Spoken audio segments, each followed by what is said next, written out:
imekuwa na tabia mahospitali zetu za serikali, hospitali zetu za binafsi ambayo yote saa hii inatumia hiyo bima, kwamba mtu akiingia saa hii na kwamba hajamaliza kujiandikisha na hako mgonjwa zaidi anatumwa nyumbani.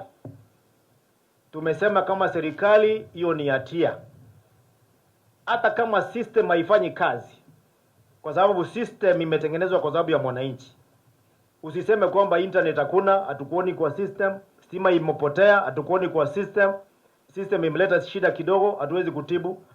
Hauwezi fananisha ama lenganisha ugonjwa wa binadamu na maisha yake kwa systems.